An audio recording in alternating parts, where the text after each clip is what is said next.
What the fuck does it take to be a fighter, bro?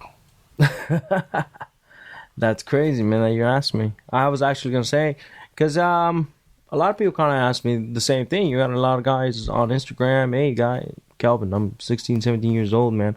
I look up to you. What did you do to get to where you're at? But, I mean, the answer is always the same. I mean, there is no secret answer. The answer is through hard work and winning fights. You know what I mean? You got to really be prepared to win fights and win big fights. You know what I mean? There is no secret. Everybody wants to know what the secret is, what the secret diet, what you do, the secret pill to lose weight. No, it's just through hard work, a good diet if that's your goal. But it's through hard work, will, determination, man. And being at the right place at the right time and being that prepared. Too. I mean, you got into the Ultimate Fighter, which fucking people dream about. Yeah. Kids from all over the world are 15 watching the Ultimate Fighter going, I'm fucking training to audition for Dana White. Can you imagine that shit? Like, that's your dream. Well, I remember. Which I'm not knocking. I'm just saying that's a tremendous dream to have. Yeah. Then to get chosen to be on the Ultimate Fighter. Then to win the fucking Ultimate Fighter. No, I remember. That's a complete different situation. You were how old when you won the Ultimate Fighter? 21. Are you fucking Barely. crazy? Barely. Yeah. Barely. I remember looking back at the room when I went to the tryouts in Vegas, because they put out a sign say tryouts for the Ultimate Fighter for middleweights and light heavyweights. So come on out, and so I went out, and there's about 500 guys, 500 beasts, you know, just black belt in this, black belt in that, you know, done this, he's won a world title in this. And I just remember looking back at all these guys and just being mesmerized for the first time in my life, like, oh my God, what am I doing here with all these guys? You know, I'm just a guy from Yuma, Arizona, from a small little town, you know, and there's a bunch of tough guys in the room. I felt a little intimidated, you know.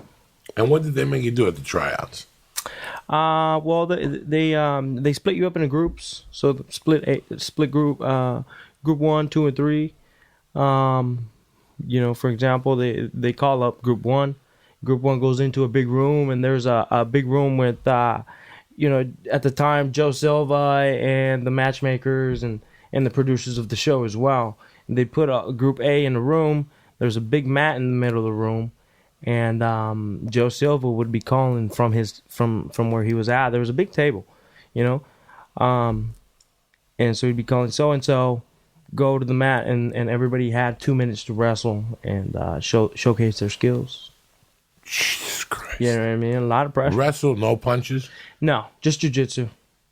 Start on your knees. Joe says go. 2 minutes on the clock. And then you go with another guy. You know, and they wrestle for 2 minutes. Joe says, okay. He looks at the file. Next. Boom. He calls up the next 2 guys. Doesn't say nothing. You know? Doesn't say nothing. He just, all right, boom, so-and-so. 2 minutes. And then boom. And while everybody's watching, you know? And then that goes on for about 50 minutes to an hour. And then you go to the striking department. You hit mitts with coaches that are there. And then there's Joe Silva walking around with a clipboard, like, okay, you can go sit down. Then just checking you off or whatever. Then, okay, you can go sit down.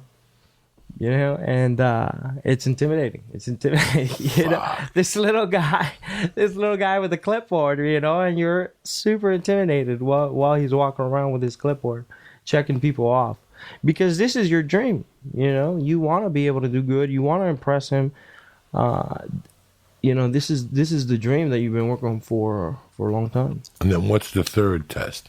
Is there like and then the third test, after that was done, Joe Silva says, okay guys, well, a lot of you guys, at the end of that session, he calls guys, okay guys, the next couple guys I'm gonna call made it through. The guys that I don't call, I'm sorry, next time. Just like that, you know?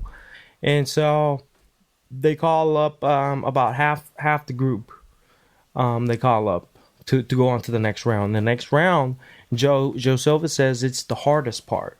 Guys like Benson Henderson went through it and failed. Guys like Frankie Edgar went through it and failed. It's the TV part, I guess, which was the hardest part, where you got to show like personality. And I was like, what? You know what I mean? I'm just this shy little guy from 21-year-old, 20 at the time, 20-year-old from a little town in Yuma, and I was like, well, how do you showcase your personality? You know, I don't know. So I went in there and I was just me. I just went in there and they told me, well, Kelvin, you're 5-0, you're 20 years old. We like you. And then my heart started beating. You know, I relaxed a little bit, but I was like, well, I like you guys too, and that was it. It must have been 60 seconds while everybody else was taking 5 minutes to go in and out of that room with the producers. And that was a crazy part too, because the producers, you go into a smaller room and they put a camera in front of you and they get about 10 producers behind that camera and they're all staring at you on the other end and they're all asking you questions. And that was crazy. You know, just a lot of pressure in that tryout. It was pretty crazy.